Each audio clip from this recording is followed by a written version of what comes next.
सो कल हमारे कुछ एडजस्टमेंट रह गए थे, कुछ कैलकुलेशंस रह गए थे जो कि बहुत इंपॉर्टेंट है, हमेशा आपको पूछे जाता है।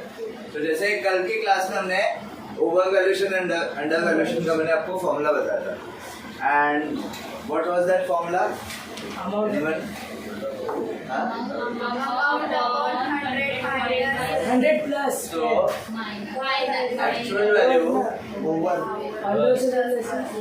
actual value is equal to amount divided by, now it is over value, right? So it is 100 plus 10% into 100. अब amount क्या इधर 75,000 upon 100 110 into 100. Okay, now 0 0 get cancelled. Let's just reduce the amount to 77,000. So that becomes 70,000. That's it. Okay, तो ये इसका original value हो जाएगा। That means कोई भी फर्म में अगर 77,000 शो कर रहा है लेकिन उसके बाद 70,000, दैट मीन्स उन्हें 7,000 से रिड्यूस करने की जरूरत है, क्योंकि it is over valued and इसलिए रिड्यूस करने की जरूरत है। अगर अंडर वैल्यूड रहेगा तो उसे इंक्रीज करने की जरूरत है। इसलिए जब कभी भी आपको अंडर वैल्यूएशन दिखता है that is always an appreciation and therefore it's an income, and वही अगर ओवर वैल्यूएशन दिखता है तो उधर रिडक्शन की जरूरत पड़ती है एंड इसलिए वो हमारा डेप्रिसिएशन, दैट मीन्स हमारा नुकसान होता है। Is that clear? Now wages paid for 8 months only was ₹16,000. How many years exist in particular year? How many months? Yes, 12 months, right? लेकिन कितने मंथ्स के लिए पे किया है? 8 मंथ्स। हमारा अकाउंटिंग 12 मंथ के लिए मतलब पूरे ईयर के लिए होता है। Now every time, each and every time जब कहीं भी ऐसा कुछ एडजस्टमेंट आता है आपको समझना है कि पेमेंट कितने महीने का हुआ है। So the payment is for only 8 month.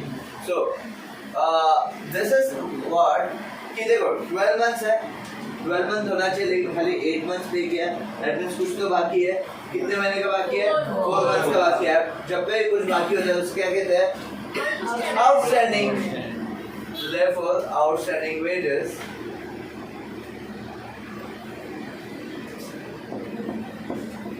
would be, so 16,000 that is amount divided by कितने मंथ का है? 8 into कितने मंथ होते हैं? 12 लेकिन महीने का बाकी है। Okay, is that clear? So अभी देखो डिवाइड बाय 8 किया, इससे क्या पता चला हमें कि वो 1 महीने का आएगा। कितने महीने बाकी है? 4 महीने से 4 से मल्टीप्लाई किया। सो 12 इज नॉट नेसेसरी, आपको सिर्फ ये देखना है वो कितने महीने का पे किया है। नहीं, क्यों नहीं लिखना है? अभी डिवाइड बाय 8 किया। अभी देखो ये 8 मंथ्स क्या है? 16,000 इज फॉर 8 मंथ। तो हमने जब डिवाइड बाय 8 किया तो आएगा हमें 1 महीने का। कितने महीने का पेंडिंग है? 4 मंथ्स का, इसलिए मल्टीप्लाई बाय 4 किया। अब मैं अगर वापस से डिवाइड बाय 12 करता हूँ तो कैसा के लिए होगी? ओके, सो इसलिए नेसेसरी क्या है कि आपको समझना है कि वो क्या है। इसलिए आपको क्वेश्चन एक ही पूछना है कितने मंथ का है वो, that might be of 12 years. अगर आपको ये वर्ड आया आगे हम देखेंगे। तो this becomes 4 months are 4 2s are 2 8s are 16, इसलिए अमाउंट आ गया 8,000। दैट मींस टोटल आउटस्टैंडिंग जो है हमारा वो 8,000 का आउटस्टैंडिंग है। ओके, अब देखो ऐसा रैंडम लेगा कोई भी आप किसी को पूछे अगर 8 महीने का 16,000 तो 1 महीने का कितना, वो बोलेगा डिवाइड बाय 8 करो, आएगा 2,000। तो 4 महीने का कितना? 2 4 8,000। ओके, ना क्या लिखा है? Insurance premium paid for the year ended 31 July 2022। What do we mean by this? ये हमने कल भी देखा था, राइट? इसका क्या मतलब होता है? पूरे 1 साल का पे किया। मतलब जो मैंने इधर क्वेश्चन पूछने बोला था, इधर कितने मंथ का लिखा है? 8 मंथ का। एंड यहाँ पे कितना लिखा है सर? 12 मंथ। तो यहाँ पे कहाँ पे लिखा है श्रुति? Where is it? Year ended. So this means 12 month. Okay. तो अब 12 मंथ, लेकिन वो ईयर कब एंड हो रहा है? कहाँ पे एंड हो रहा है? 31 जुलाई। तो कल मैंने बताया था कि paid up to 31st July 2022, year ended 31st March 2022, prepaid month. ये प्रीपेड है ना, 31 मार्च तक पे करना था, 31 जुलाई तक पे किया. यस, कितना महीना एक्स्ट्रा पे किया? 4. कल कैसे बताया था? Just 7 minus 3. Okay, 4 months. Therefore, prepaid insurance would be what? देखो, ये जो अमाउंट है वो कितने महीने का है? 12 मंथ का. ओके, हमें कितने महीने का चाहिए? 4 महीने का. अब देखो ये 12 मंथ का है, इसलिए 12 से डिवाइड किया, तो 12 से डिवाइड करने का तो 1 महीने का मिलेगा. And then we would calculate directly for 4 month. Okay, 4 1s are 4 3s are and 3 1s are 3, 3 2s are 6, this becomes 2, 3 8s are 24, 3 3.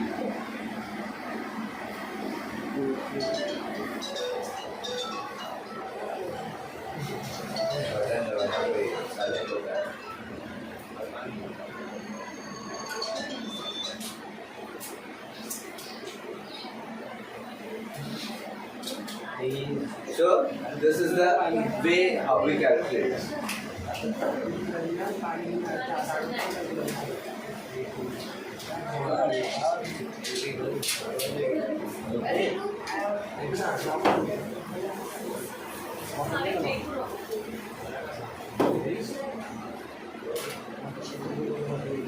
Then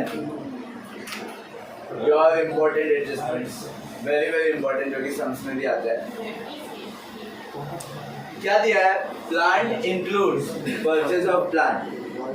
first of all जब कभी ऐसा कुछ एडजस्टमेंट आता है ना, प्लांट इंक्लूड्स और सैलरी इंक्लूड, वेजेस इंक्लूड, कुछ भी हो, if it's included, first of all thing that might be come to your head that is that has been included wrongly. Okay, या फिर कुछ तो एडिशनल इंफॉर्मेशन है वहाँ पे. Okay, so plant includes purchase of plant worth ₹35,000. मतलब हमने 1 मई को 35,000 का प्लांट परचेज किया. मतलब अगर 1 मई को 35,000 प्लांट परचेज किया, दैट मींस पहले कितना था? सो पहले it was total plant is for 85,000, जिसमें हमने 35,000 1 मई को परचेज किया. दैट मींस उसके पहले कितना था? माइनस करने का 50,000. ओके, दैट मींस यहाँ पे दो तरीके, एक ओल्ड प्लांट है एंड एक न्यू प्लांट है. बराबर? ये जो न्यू प्लांट है वो परचेज कब किया हमने? 1 मई 2021 को. एंड ये कब से है? तो ये हमारे पास 1 अप्रैल से है. बराबर?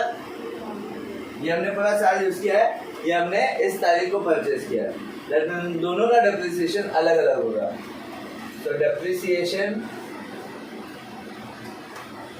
Is equal to what? Amount है 50,000, तो हम लोग इधर दिखाएंगे 85,000 माइनस 35,000 इंटू 10% इंटू, ये पूरा 1 अप्रैल से था इसलिए 12/12. Okay, and here it is from 1 May. How many month it should be? 11 month. Very good.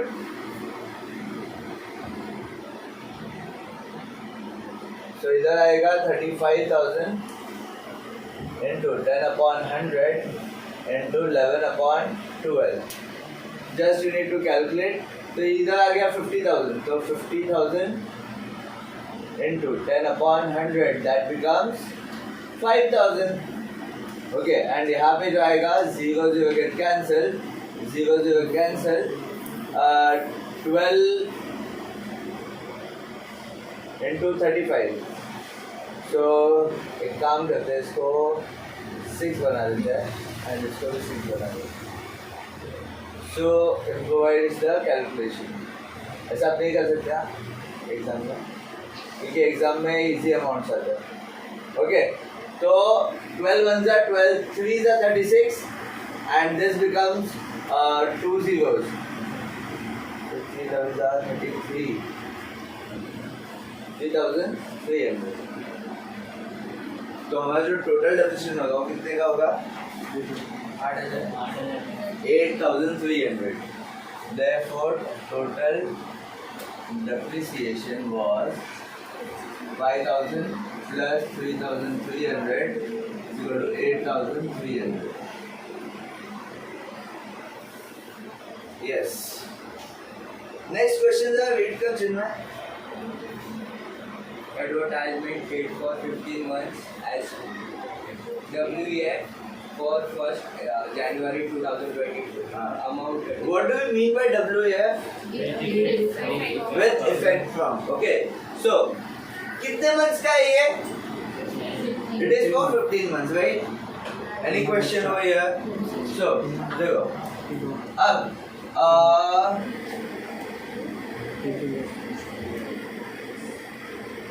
Payment on कौन सा डेट? 1 जनवरी 2022. ओके. ईयर एंड कब होता है? Year end 31st March 2022. Okay. 23 जनवरी के बाद ही मार्च है, फरवरी दिन मार्च.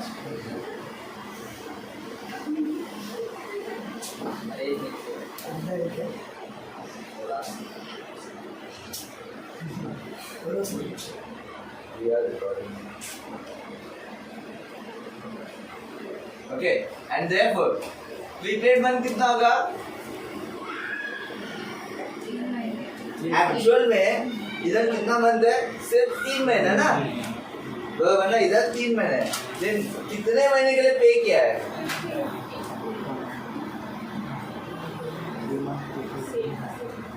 एक्चुअल पेमेंट हमें 3 महीने का होना चाहिए, लेकिन पेमेंट रिसीव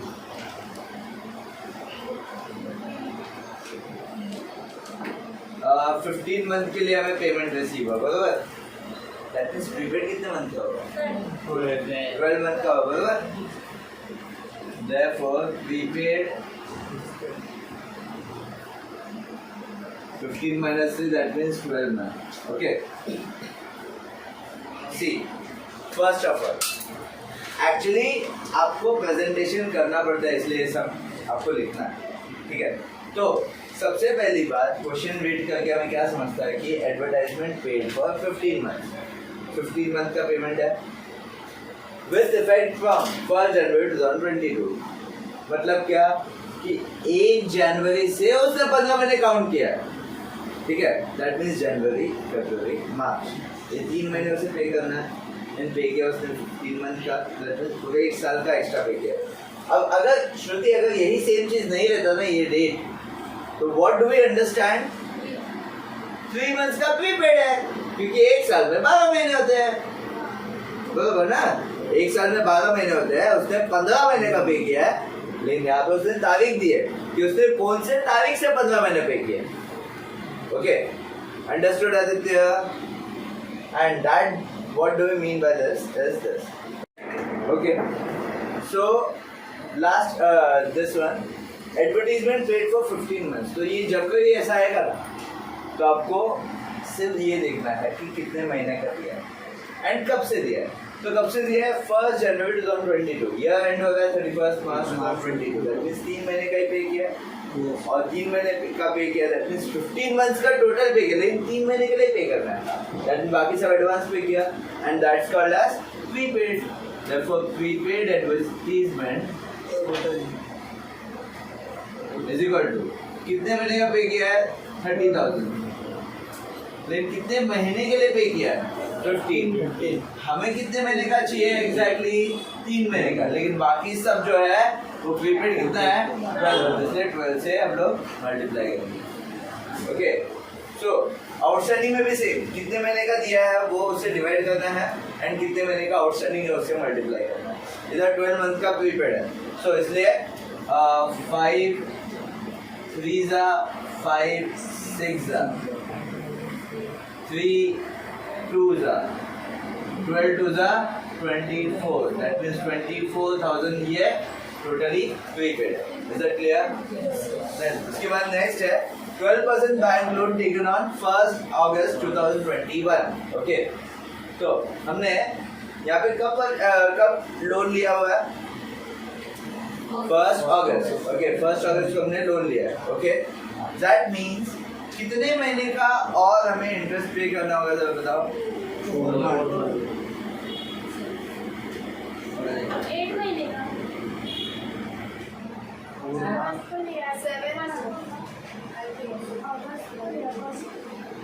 1 सितंबर, अक्टूबर, नवंबर, दिसंबर, जनवरी, फरवरी, मार्च। ओके, इस तरीके से 8 month. That means interest on bank loan, that is 56,000 into 8 months into 12 upon 100. So 12 cut, 0 cut, 8 0 8 6 are 48, 8 5 are 40. 4 4 8. So this is the amount of interest that we need to pay. अब कभी कभी question में क्या होता है ना, हम लोग ये सब तो कैलकुलेट कर लेते लेकिन अंदाज नहीं आता। जैसे क्वेश्चन में अगर आपको already interest on bank loan दिया है एंड उधर आपको लिखा है कि 4,000 उसने पे किया हुआ है, मतलब आपके ट्रायल बैलेंस में क्वेश्चन में इंटरेस्ट ऑन बैंक लोन पहले से दिया हुआ है 4,000, तब आपको ये अमाउंट देखने के बाद ये समझ में आना चाहिए, अरे इंटरेस्ट होता है 4,480 रुपीज, इंटरेस्ट पे ऑलरेडी कितना किया हुआ है 4,000। दैट मीन्स बाकी का जो 480 रुपीज वो क्या होगा, क्या बात है, बाकी का 480 जो होगा वो आउटस्टैंडिंग होगा। Okay, so you need to very assured that whatever you are doing, first calculate it and then make your analysis. Okay, generally ऐसा interest on bank loan question में सिर्फ एनपीओ इस पर्टिकुलर चैप्टर में दिया था, नहीं तो जनरली नहीं दिया होता। ओके, लेकिन फिर भी इट डजंट मीन्स दैट। अब जैसे एक बार एक स्टूडेंट ने क्या किया, रेंट लिखा था, रेंट। अब रेंट कहाँ पे आएगा, प्रॉफिट एंड लॉस। अब जैसे कल के दिन कुणाल ने बोला था sir debit side and credit side तो क्वेश्चन पे डिपेंड करता है ना, लेकिन ही और शी वाज लाइक नहीं, रेंट तो हम लोग प्रॉफिट एंड लॉस के डेबिट साइड ही लिखते हैं। कभी मिल भी सकता है, हम लोग ऐसा जरूरी थोड़ी ना कि हम लोग हमेशा टेनेंट ही रहे, कभी हम लोग लैंड ओनर भी रह सकते हैं, बराबर ना। So the thing is what I am trying to say, you need to understand that is an expense or income that is shown in debit side or credit side. Is that clear? Okay. So now we'll move on to the sums. Shipra and Manisha were partners sharing profit and losses in their capital ratio. So the ratio is the capital. Okay. Now एक एक करके mark करेंगे फटाफट। Sundry asset, sundry debtors क्या, then purchases, furniture, plant and machinery, wages, salaries, discount, bill receivable, carriage outward, postage, sales return, trading, then उसके बाद cash in and cash at bank, then insurance, opening stock, trade expenses, warehouse rent, advertisement, building, sales, rent, sundry creditors, purchase return, discount, bills payable, capitals and current। तो capital सीधा आप liability में डालेंगे and current account आप partners current account बनाएंगे। Okay, then stock on hand, तो ऊपर closing stock नहीं है। Sales include sale of machinery, तो सेल्स पे टिक एंड मशीनरी पे भी टिक।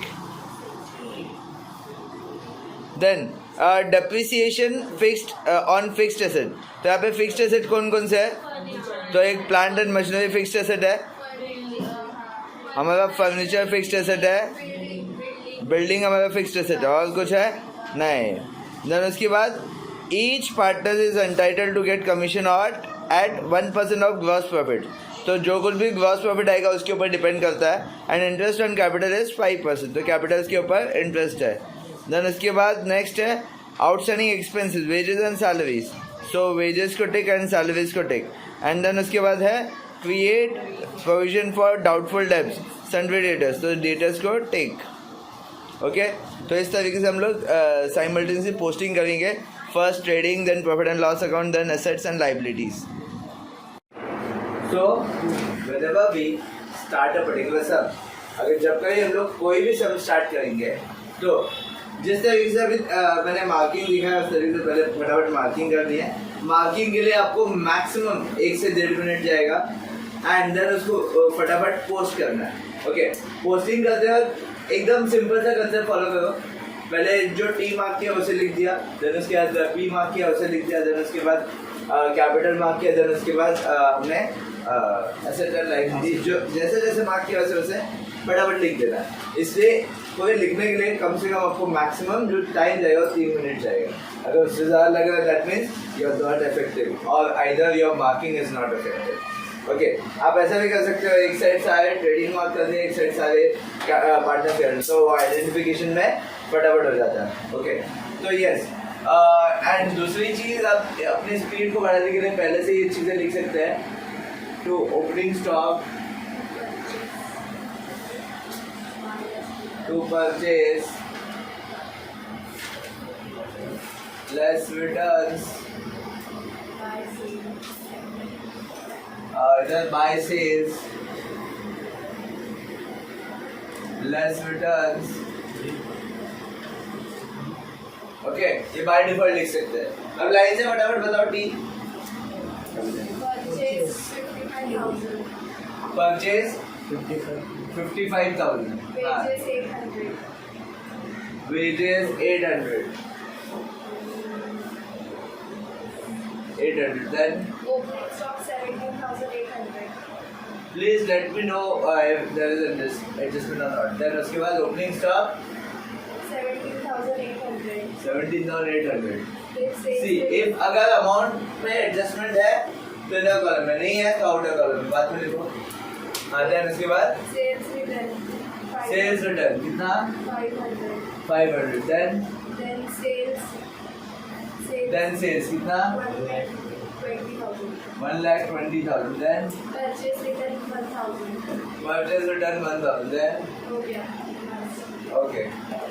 देन ये जैसे ही पोस्टिंग हो जाने के बाद आपको इधर 4 लाइन छोड़ना है, 1 2 3 4। हाँ, then next Salary. To salary Adjustment 3,500. 3,500, then Discount 800. To discount, Carriage outward to discount amount 800. 800, then Carriage outward 1,000. Postage 500. 1,000, postage 500.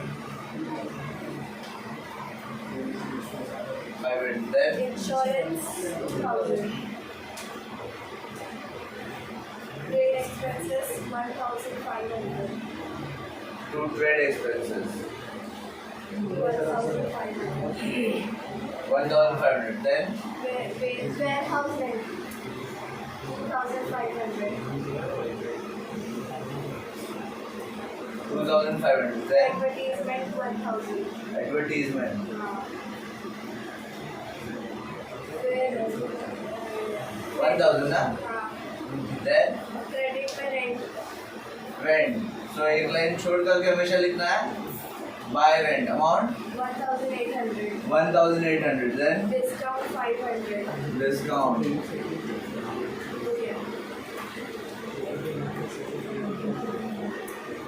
ये चीजें पोस्ट करते हैं बहुत ध्यान से देखना है। then उसके क्या current account Current account. Shipra. Shipra. का 5,000 और उसका 3,000. 5,000 and 3,000, then उसके बाद कैपिटल, तो वो भी फर्स्ट चीज जो दी है वो लिख देंगे पार्टनर्स कैपिटल अकाउंट। तो Shipra 90,000. And Manisha 30,000. 90,000 and 30,000.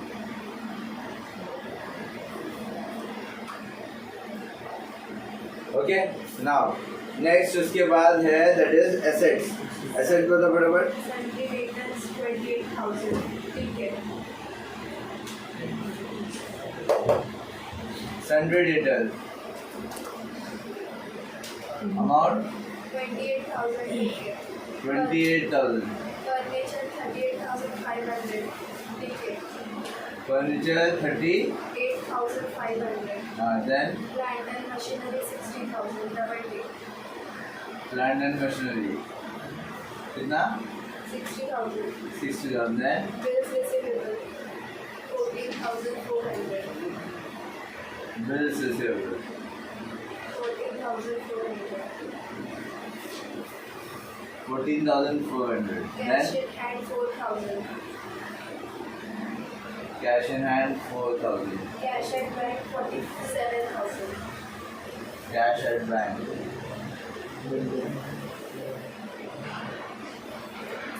Building 20,000 ticket. building 20,000 1,000. बस. Then Where liabilities. liabilities Sundry creditors 38,500. 38,500. Then Bills payable 9,000. bills payable 9,000.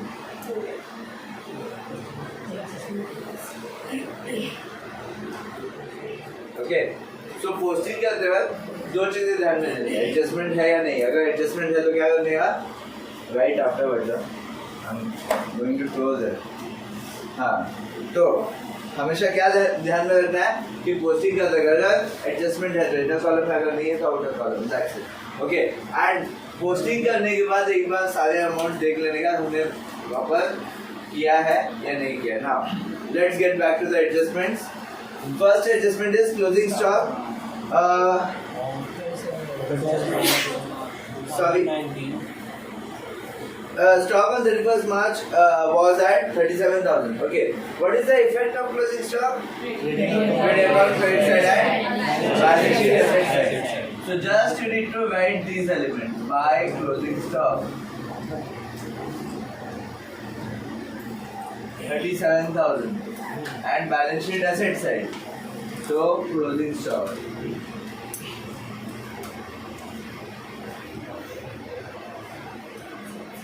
देखो जब तक दोनों इफेक्ट नहीं होता है एक एडजस्टमेंट का तब तक आगे नहीं बढ़ना है. देन उसके बाद नेक्स्ट सेल्स इंक्लूड्स.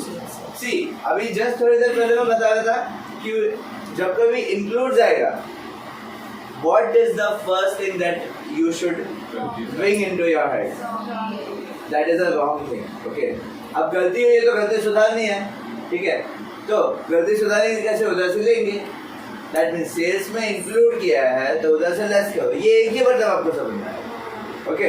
तो अब क्या इंक्लूड किया वो लिख दो इधर. That is हम इधर ये पहले लिखेंगे 1,19,500. कितने का सेल हुआ है? 2,000.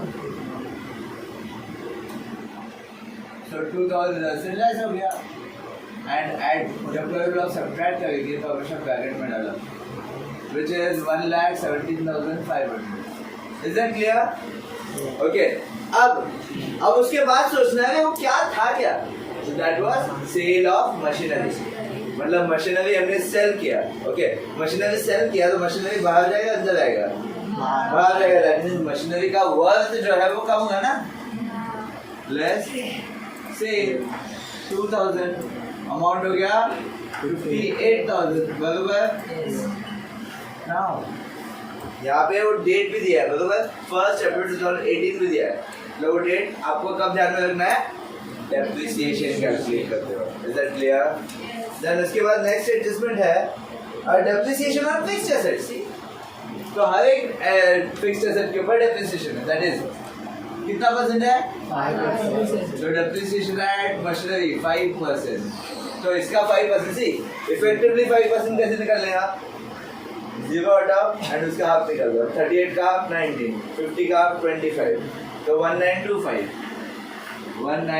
25 इसका डेप्रिसिएशन आ गया। ओके, अब जैसे इसका डेप्रिसिएशन एट 5%। अब देखो, अभी तो हमने सेल किया ना, कब सेल किया? 1 April 2018 and that is the opening date of this year. ठीक है, मतलब ये साल जैसे ही शुरू हुआ वैसे ही हमने उसे बेच दिया। दैट मीन्स उस पर्टिकुलर एसेट को हमने यूज किया है क्या? अब अगर उस पर्टिकुलर एसेट को यूज करते तब बात आती कि उस 2000 पे डेप्रिसिएशन निकालना है या नहीं निकालना है। ऐसा कुछ तो हुआ ही नहीं। हमने 1 अप्रैल, दैट मीन्स जो ये साल स्टार्ट हुआ उसी दिन हमने बेच दिया। That means that asset is not used in this year, right?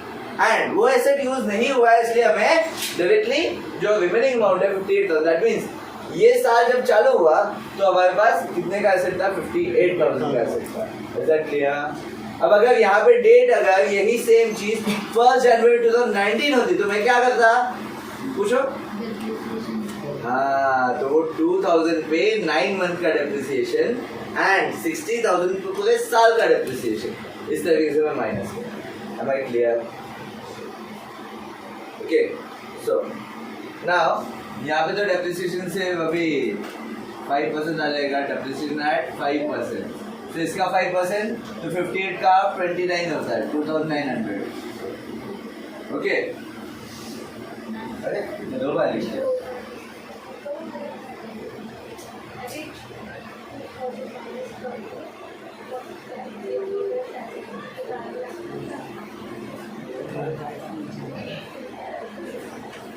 Okay, and then उसके बाद नेक्स्ट बिल्डिंग पे डेप्रिसिएशन है, तो ये तो डायरेक्ट है depreciation at the rate 5%, that is 20 का half 10। This becomes 19,000. This becomes 55,100. ये हो जाएगा इधर 5 7 14 minus 9 5, then उसके बाद 7 minus 1 6 and 3 36,575. Okay, make a habit of writing like this only. Okay, then उसके बाद नेक्स्ट क्या है? इसका दूसरा इफेक्ट, जब तक दूसरा इफेक्ट नहीं होता तब तक आगे नहीं बढ़ना है। ओके, नाउ इसका दूसरा effect to depreciation on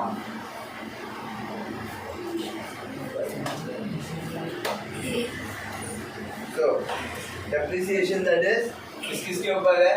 That is furniture. कितना अमाउंट है फर्नीचर के ऊपर? 1925, right? Then इसके बाद मशीनरी के ऊपर कितना है? 290.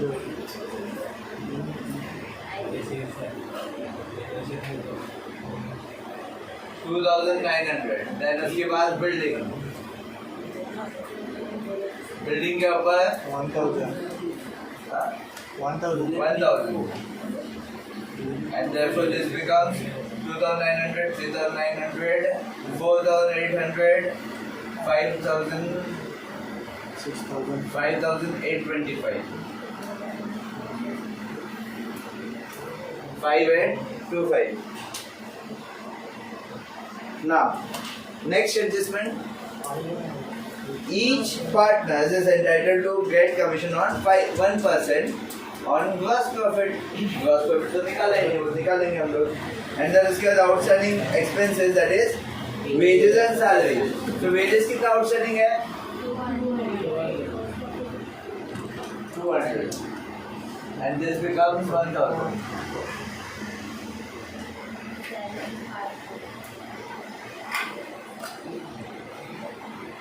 Salary 500. Very good. Okay, is that clear? Now, इसका दूसरा इफेक्ट कब रहेगा? 1%. Yes, Vinayak. Outstanding expenses का दूसरा इफेक्ट कब रहेगा? Balance sheet, liability side.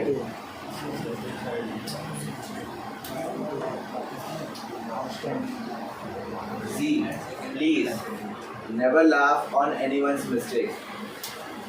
क्योंकि जितना आप मिस्टेक करोगे ना आपको पता चलेगा कि आप क्या कर रहे हैं.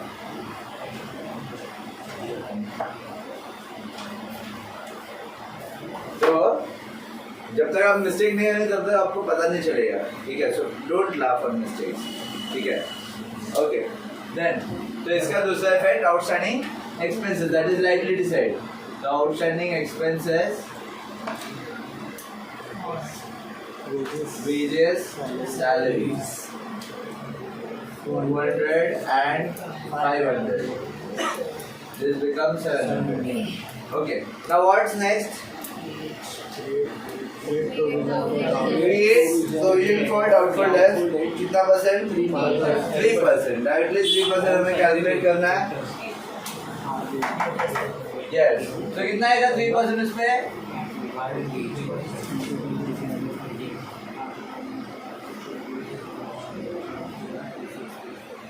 28 3 are 84.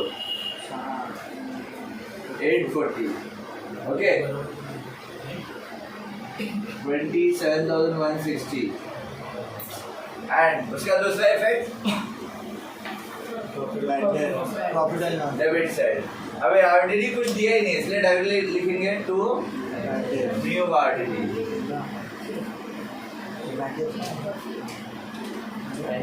Is that clear? Now, इधर एक एडजस्टमेंट बाकी है जिसमें 1% is commission to the partner and gross profit, interest on capital बाकी है, okay?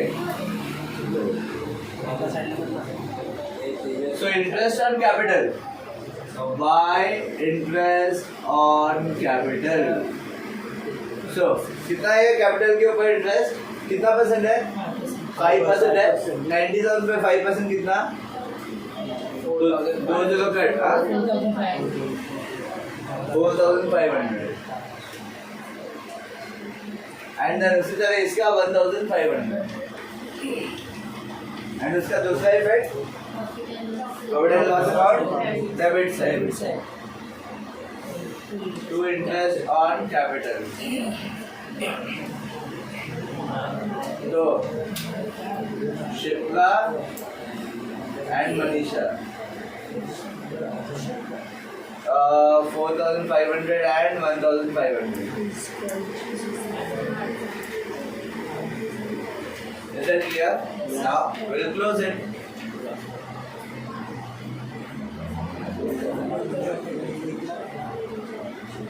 So this becomes 1,54,500. So credit side total is 1,54,500 and इधर है 17, 18, 22, 72, 72,800. This becomes 15 minus 8, 7 and 3 minus 2, 1.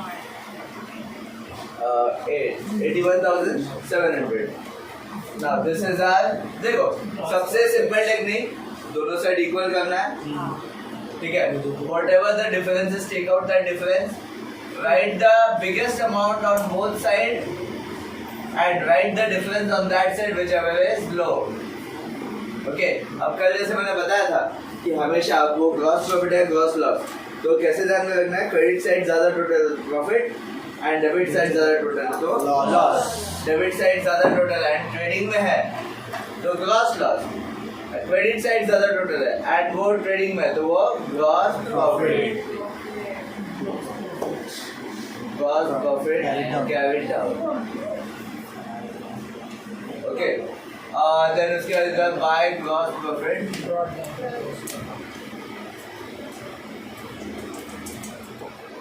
81,700। अच्छा, इस पे 1% कमीशन भी देना है ना हमें, and therefore 2 commission to partner.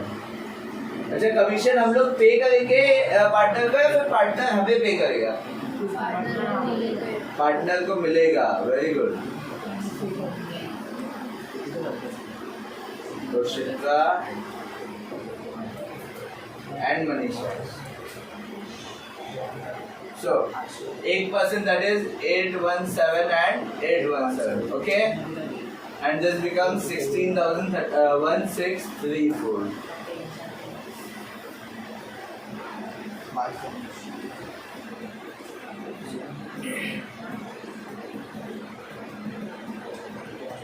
This one is understood to everyone. क्या किया हमने, ठीक है. सी कैसा है, आपने जो हमने पोस्टिंग पूरा किया उसको पोस्टिंग का आपको 4 मार्क्स मिलता है. आपने सारे एडजस्टमेंट अगर करेक्टली पोस्ट कर दिया तो आपको और 2 मार्क्स मिलते हैं. दैट मीन 6 मार्क्स हो गए.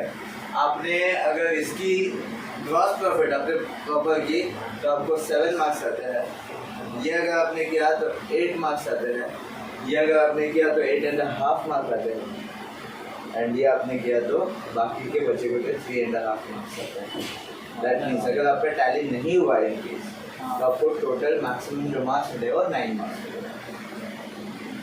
ओके. एंड उसके बाद आपका मार्क्स करना चालू होगा. आपने ये लिखा कि नहीं, ये लिखा कि नहीं, इस तरीके से. Am I clear to all? Okay. Now, the same thing whatever we done over in the trading account, same चीज हमें net profit के लिए भी करना है. So that is 81,700 and 3,500. So this becomes 84,000. So इधर 4, 5, 6,300, 6,000, 8,000, 12,000, 13,300, 13,300 and 17,000, 19,000 and बाकी का total 1634, 840,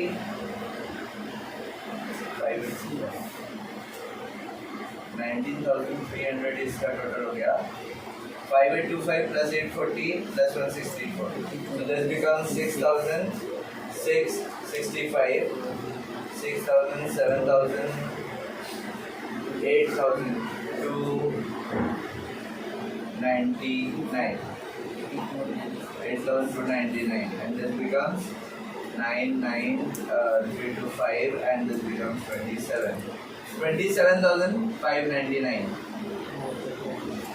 This is the total. Take out the difference. 56,401. So 56,401 is the difference. Okay. अब कौन से रेशियो में शेयर करना है इसे? Equal. Capital ratio. What is the word given there? It's a capital ratio. तो capital क्या है हमारा? 9:3. 0 कट कर दो. 9:3. That means 3 3s are 3 1s are. तो 3:1 हो गया. That means this must be divided in 3:1. That means 3 plus 1 4. तो 4 से divide करो. तो this becomes 4 1s are 4. बचा 8. 4 4s are 16. बचा 0. That means then उसके बाद 4 1s are 4. बीच में 0 इसलिए 0 as it is. And इधर 1 है इसलिए 0.25. तो एक को दे दो 14,100 एंड दूसरा बाकी बचा कोटा. That means 42,301. ओके. तो 3:1 है. That means to net profit transfer to partners current account. जैसा आपको लिखना है शिप्रा मनीषा. ओके. तो टोटल प्रॉफिट कितना है? 56,401 and amount is 42,301 and 14,100. Okay. And this becomes, उधर डेबिट है तो यहाँ पे क्रेडिट पे आएगा by net profit. That is 42,301 and 14,100. Okay. Total it.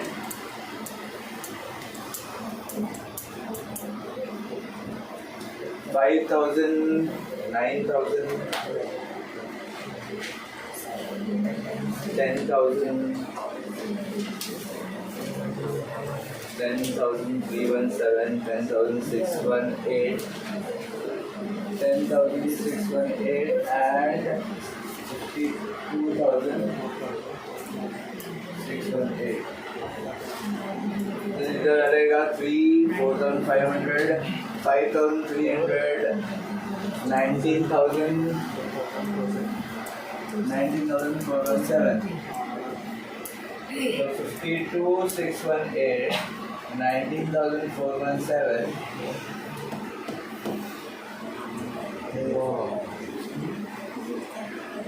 52,618 and 19,417. This becomes 2 balance. Carry down. And अब देखो यहाँ पे डेबिट में है तो इधर क्रेडिट में है, दैट मींस लायबिलिटीज में partners current account Shipra and Manisha 52,618 and 19,417 and this becomes 5, 3, 10 and this becomes 12 and this becomes 6, 7. 72,035 and just total it, the sums would be tallied. Okay? तो ये आपका पूरा सम जनरली 25 to 30 मिनट्स में हो जाता है.